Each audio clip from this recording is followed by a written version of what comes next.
King Charles reveals Sandringham garden revival as estate prepares for Andrew's move.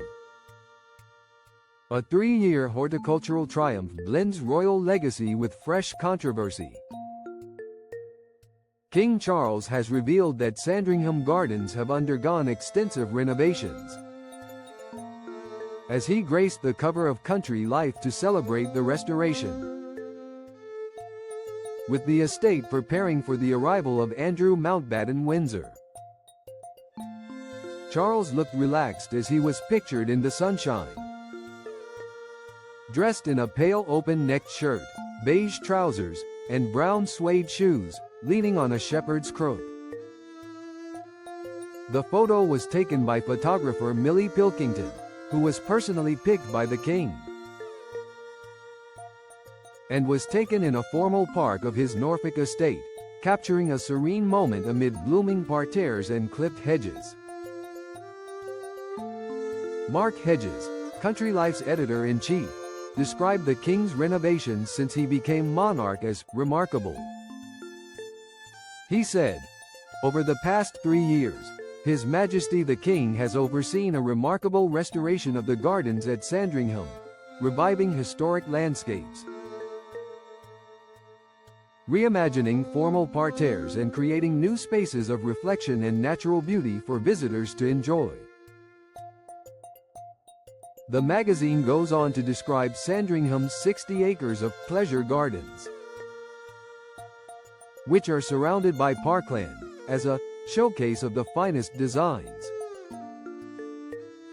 where the king has rebuilt formal areas with a sundial garden, a maze, and a topiary garden inspired by Charles's childhood memories of Queen Alexandra's ornamental garden at Sandringham's Dairy Cottage.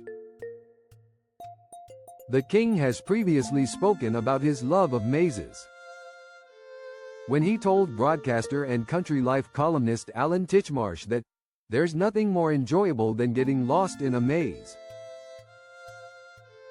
Charles has also added a 400-yard magnolia walk with hundreds of varieties adorning the paths, including many of his personal favorites, creating a fragrant pathway that winds through the estate's timeless grounds.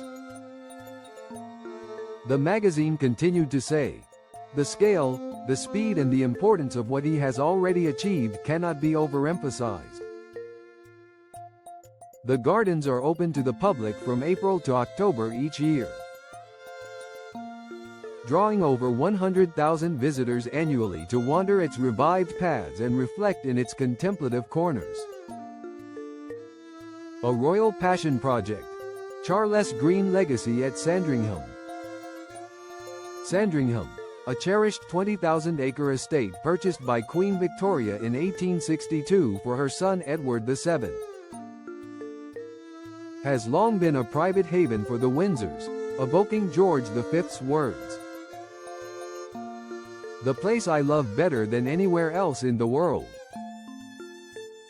Since ascending the throne in 2022, Charles, a lifelong environmental advocate, has poured his vision into this Norfolk retreat,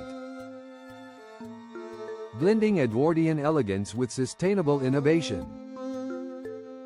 The 3-year project, detailed in Country Life's November 12, 2025 edition, revives forgotten gems. The sundial garden, echoing 17th-century designs, features restored stonework and seasonal blooms that track time with floral precision. The new maze, the third royal labyrinth in 300 years, joining those at Dumfries House and Balmoral, pays homage to Charles's boyhood adventures, its yew hedges forming a playful yet meditative puzzle. Inspired by Queen Alexandra's Dairy Cottage, a site of Charles's youthful explorations.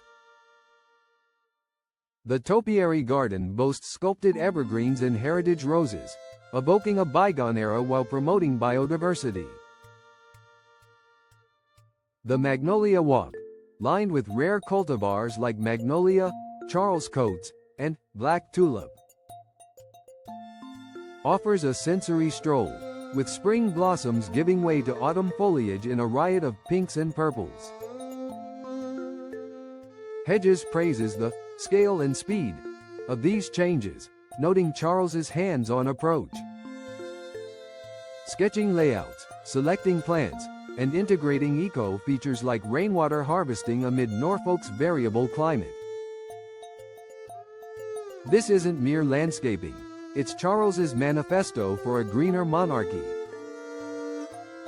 Aligning with his Highgrove triumphs and global pleas for conservation at COP30. Andrew's imminent arrival, a shadow over serene grounds. Andrew is set to move into a home on the Sandringham estate sometime in the future. Following his receipt of notice on his lease at Royal Lodge, the opulent Windsor mansion he's called home since 2003.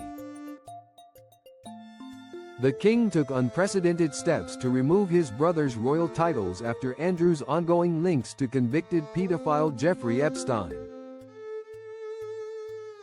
A saga that resurfaced with 2025 unsealed emails implicating high-profile ties.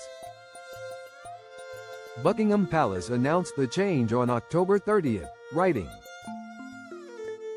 "His Majesty has today initiated a formal process to remove the style, titles and honors of Prince Andrew. Prince Andrew will now be known as Andrew Mountbatten Windsor. His lease on Royal Lodge has, to date, provided him with legal protection to continue in residence. Formal notice has now been served to surrender the lease and he will move to alternative private accommodation." These censures are deemed necessary, notwithstanding the fact that he continues to deny the allegations against him. Their Majesties wish to make clear that their thoughts and utmost sympathies have been and will remain with the victims and survivors of any and all forms of abuse. This exile to Sandringham, a 140-mile trek north, symbolizes Andrew's fall from grace. From York Duke to plain Mountbatten Windsor, funded privately by Charles to shield taxpayers. The estate's 150 properties offer seclusion. York Cottage, a modest Georgian home once gifted to George V. Gardens House, a 4-bedroom former gardener's lodge now a holiday let, or Wood Farm, Prince Philip's rustic retreat where he spent his final years. Palace sources confirm Andrew's ex-wife Sarah Ferguson will arrange separate housing. Skipping the family Christmas at Sandringham to avoid awkward pews at St. Mary Magdalene Church. This move caps a turbulent 2025 for Andrew. Epstein email revelations in February. Charity ties severed in September, and a U.S. congressional summons in October is ignored. Yet, amid the scandal, Sandringham's revival offers ironic contrast. Charles's blooming legacy juxtaposed with his brother's wilted one. A timeless retreat. Sandringham's enduring allure. Sandringham remains the Windsor's winter idol, hosting Christmases since Edward VII's era. With its woodlands, farmlands, and 600 acres of gardens drawing eco-tourists and history buffs. Charles's touch. From magnolia avenues to reflective parterres. Honors predecessors like Queen Alexandra while nodding to sustainability, a balm for his cancer-weary reign. As Andrew settles in, whispers of reconciliation linger. Will Norfolk's quiet paths heal family rifts? Or deepen the divide? Country Life's feature, on sale now, invites us to ponder amid the petals.